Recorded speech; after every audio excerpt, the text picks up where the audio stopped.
Okay, today we're diving into a topic that affects every single one of us who drives, walks, or bikes in Connecticut: automated traffic enforcement safety devices. It's all about how we can improve roadway safety in our communities, so let's get right into it. Just think about your own daily routine. The commute to work, taking the kids to school, that quick trip to the store. We're all out there, every day, traveling the very same roads that make up the backbone of our towns. And of course, these aren't just nameless stretches of asphalt, right? They cut right through our neighborhoods. They run right past our schools, our parks, places where life happens. They're basically an extension of our own front yards. Now here's the hard truth. Most of us, we try to be safe.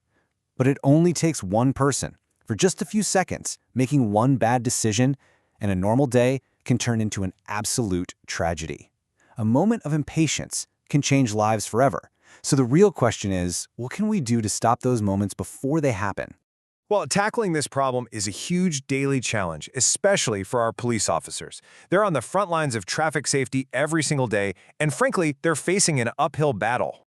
Let's just look at the raw data for a second.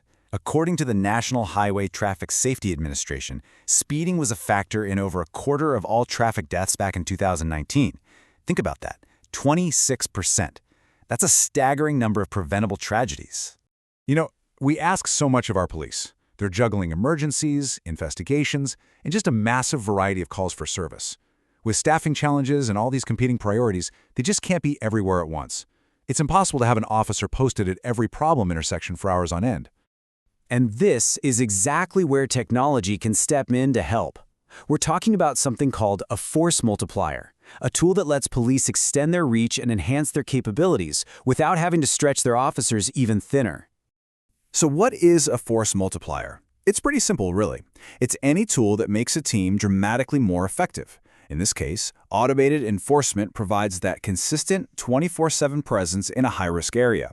This frees up sworn officers to handle those higher priority calls that only they can respond to. It's not about replacement, it's about reinforcement. And listen, this isn't just a theoretical idea. This is what law enforcement leaders who've used it are saying.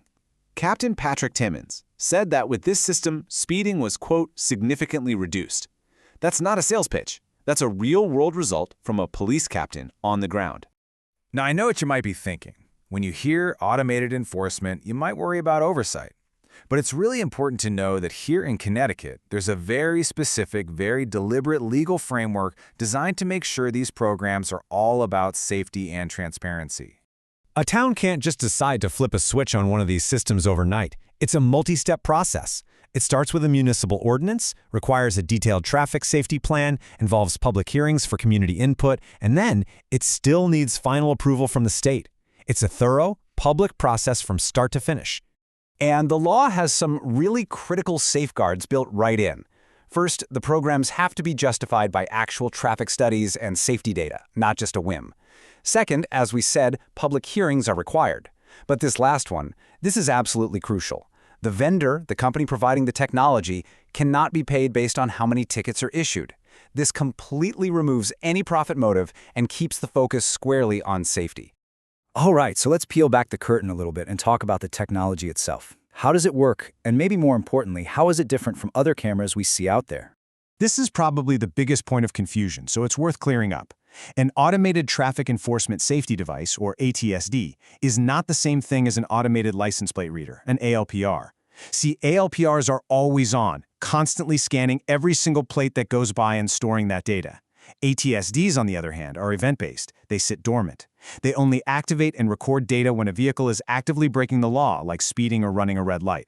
If you're driving safely, it does absolutely nothing. One is a traffic tool, the other is a surveillance tool. Big difference. So what if the system does capture a violation? Does a ticket just automatically get mailed out? Nope, not even close. There's a whole process.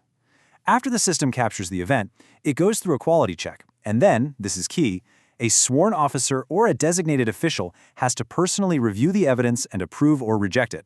Only then is a citation issued. And even after all that, vehicle owners can see the evidence online and have access to a formal appeals process. It's all about fairness and due process. The tech is one thing, but the partner you choose to work with is just as important. When it comes to something as vital as public safety, you really want to know who you're dealing with. The company behind this technology we're discussing is Altumint, and they are a 100% US-based company. That means all their tech, the design, development, support, all of it is handled right here in the United States. For a town or city, that's a huge deal. It means accountability, transparency, and top-notch data security. And for communities here in Connecticut, it gets even better. The person you'll be working with is Kevin Halloran. This isn't just some sales rep.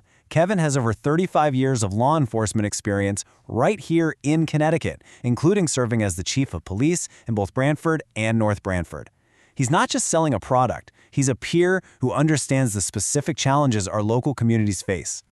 So let's just take a step back and think about the big picture for a minute. What is the real ultimate goal of traffic enforcement? It's a simple question, but the answer gets to the very heart of this entire conversation. And we have proof that this philosophy works. Independent studies from groups like the Insurance Institute for Highway Safety have shown these programs have a massive impact. We're talking about a nearly 50% reduction in total crashes and a 44% drop in those terrible fatal and serious injury crashes. These aren't small changes. This is a technology that demonstrably saves lives. And that brings us right back to this fundamental point. The true goal here is not to write tickets. It's not about punishment. The goal is to change driver behavior. It's about creating a safer driving culture for everyone, where people slow down and pay attention simply because they know it's the right thing to do. Because really, at the end of the day, that's the only thing that matters. It's about using smart tools to support our police and make our communities safer.